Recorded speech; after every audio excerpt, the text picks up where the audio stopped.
je ne sais pas quoi, vont être exportés là-bas.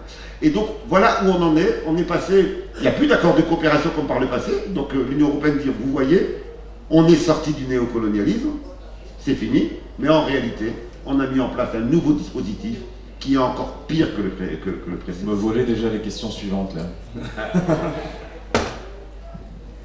Je vous en prie.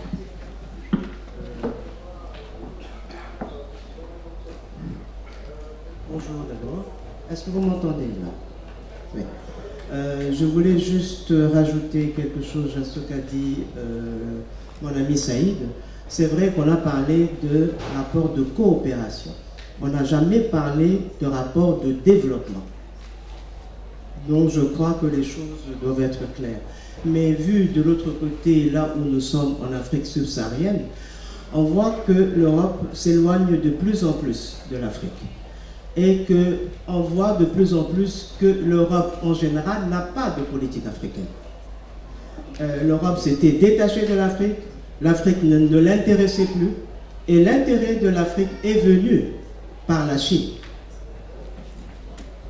L'intérêt pour l'Afrique est venu par la Chine, par l'intérêt que la Chine a eu en Afrique depuis 2001, qui a fait énormément de conférences Chine-Afrique et qu'elle a commencé à investir de plus en plus en Afrique, en plus sans conditions préalables. Aujourd'hui, le plus grand investisseur en Afrique, c'est la Chine. C'est la Chine, bon, c'est infrastructure contre développement, et on ne demande pas d'avoir des plans de droits de l'homme, de ceci, des conditionnalités. Donc la Chine est de plus en plus présente, et du coup, les pays occidentaux qui s'étaient détachés en disant que l'Afrique ne faisait plus partie de l'histoire, ils disent « Ah bon? Donc c'est si intéressant que ça ?» Ils sont tous revenus au courant en disant « Non, ça nous intéresse et qu'on doit encore refaire d'autres accords. » Et du coup, aujourd'hui, nous avons le discours qui vient de l'Europe en disant « Ah non, faites attention, la Chine est venue recoloniser l'Afrique. » De notre oui, c'est le discours que nous entendons. De notre point de vue, en tout cas, bon, nous qui venons de l'Afrique subsaharienne ou bien venons du Congo par rapport à la Belgique ou à d'autres pays, ce sont des pays avec lesquels nous avons toujours eu une histoire commune. Ok? Mais il y a un détachement de plus en plus, pas de notre fait, mais parce que, si on regarde bien, les Européens, ils réagissent par un coup, mais ils n'ont plus réellement de politique africaine.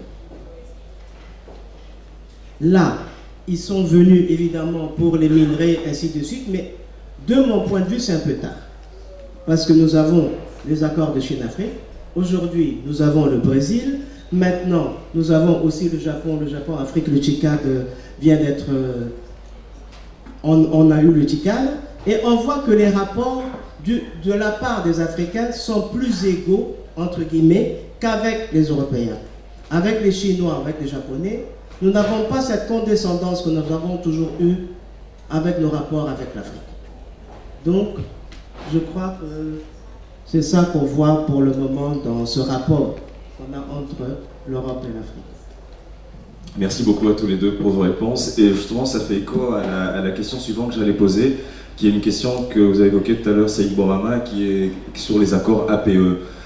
En 2000, il y a les accords de Cotonou qui sont signés, qui sont en fait des accords de coopération économique entre l'Union européenne et les pays dits ACP. ACP, c'est Afrique, Caraïbes, Pacifique, qui rassemble plus de 70 pays, notamment 48 pays africains, qui sont en fait des accords cadres qui déterminent un peu les relations économiques entre l'Union européenne et ces pays-là. Et ça touche à la question effectivement de l'ouverture des barrières douanières, ça touche à la question de la dette, de comment est-ce que dans ce cadre-là ça peut être négocié différemment, mais aussi tout un tas de conditionnalités qui touchent effectivement, comme vous le disiez tout à l'heure, Madame Lumumba, à une forme de condescendance effectivement de l'Occident qui est là en train d'expliquer aux pays africains et aux autres pays faisant partie des ACP comment devraient fonctionner leurs institutions politiques avec les ingérences qui vont avec.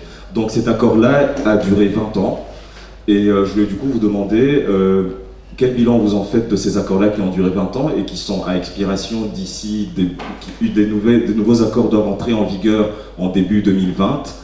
Et dans ce contexte-là qu'a expliqué Madame Mumba, en montrant que les partenaires que le continent africain a aujourd'hui lui permet aussi de pouvoir peser dans la balance différemment lorsque les pays africains se retrouvent face aux Européens.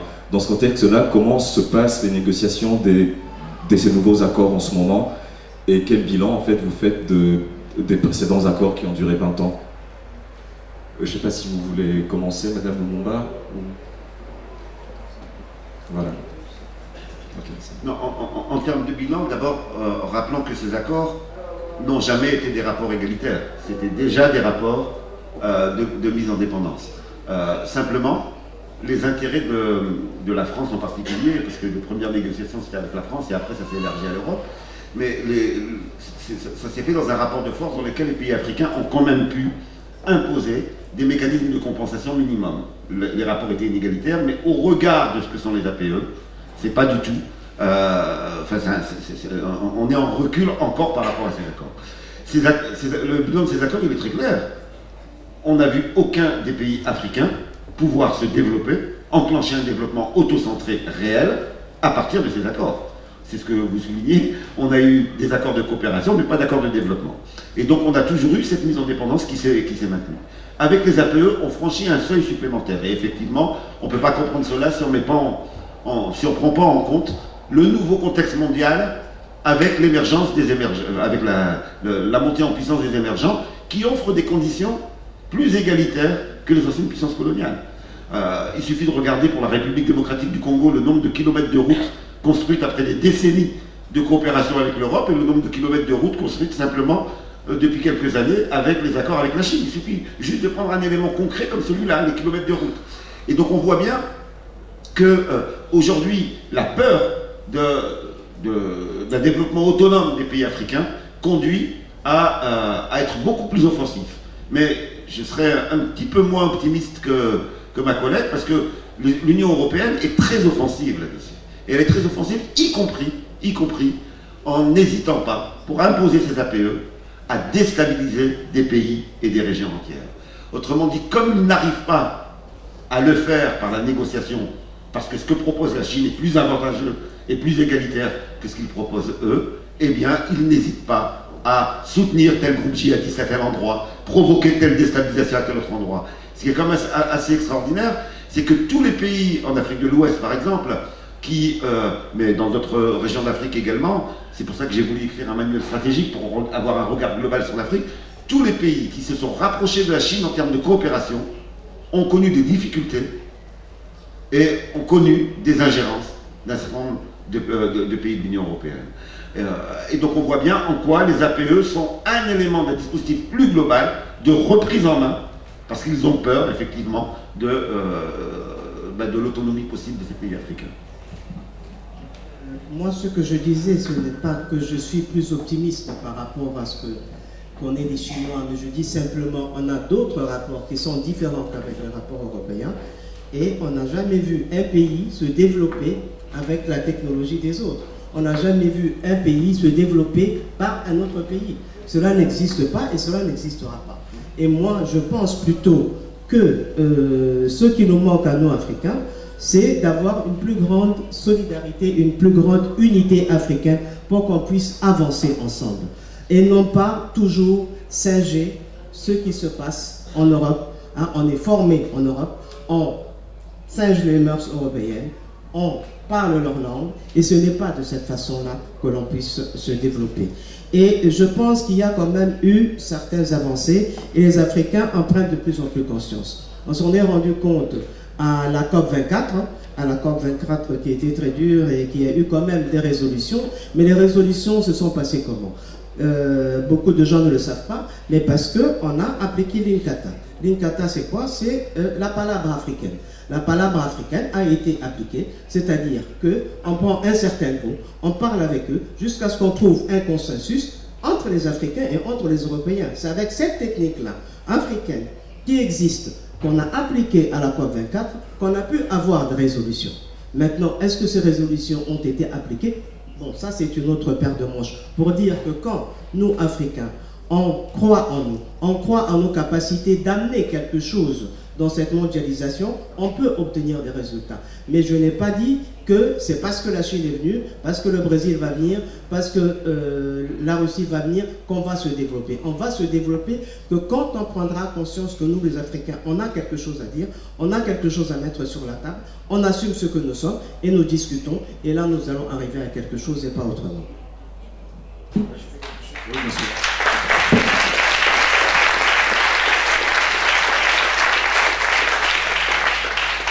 Je suis bien entendu entièrement d'accord avec ce qui vient d'être dit. J'ai oublié de dire quelque chose tout à l'heure qui est le besoin qu'on a ici d'informer, d'expliquer sur l'idéologie qui est véhiculée pour imposer ces nouveaux accords de dépendance. C'est l'idéologie du libre-échange. Cette idée qui est de dire, mais pourquoi vous allez fermer les frontières? Nous, on ouvre nos frontières, il faut ouvrir vos frontières. C'est une idéologie qui peut piéger des citoyens sincères, qui peuvent dire, mais oui, c'est l'égalité dans le commerce, pourquoi mettre des droits de douane, etc. C'est vraiment important de souligner que dans l'histoire de l'humanité et dans l'histoire contemporaine, aucun pays ne s'est développé sans avoir un rôle de l'État dans la première phase de son développement. Parce que ce qu'on nous dit là, c'est l'État n'a plus de rôle. Vous regardez les pays européens, les débuts du développement industriel, ça s'est concrétisé par un interventionnisme de l'État. L'État protégeait son industrie, il y avait des droits de douane, etc. Vous regardez l'Union soviétique, quand elle s'est développée, ben, encore à plus forte raison, c'est l'État qui était à l'initiative du développement des secteurs clés, la sidérurgie, voilà, les secteurs qui permettent un développement ultérieur. Et aujourd'hui, on dit aux pays africains, ben, l'État ne doit pas intervenir. C'est ce qu'on dit, l'État n'a pas son rôle à jouer. Les États africains sont essentiels pour avoir un développement en Afrique. S'il n'y a pas ça, et à chaque fois qu'on laisse passer cette idéologie affaiblissant l'État, l'État n'est pas nécessaire, etc., on empêche les pays africains de se structurer. Et donc, c'est vraiment un discours hypocrite qui est dit, c'est-à-dire qu'on n'a pas fait pour nous, et on demande aux autres de le faire. Il n'y aura pas de développement en Afrique si les États ne sont pas les garants du développement industriel, s'ils ne mettent pas en place des plans qui permettent un développement autocentré, s'ils ne mettent pas en connexion les différentes branches industrielles. Et ça, c'est dans les APE, c'est ça qu'on essaie de casser. On dit à l'État, vous avez juste à gérer les infrastructures et non pas avoir un rôle directeur dans la construction de l'économie.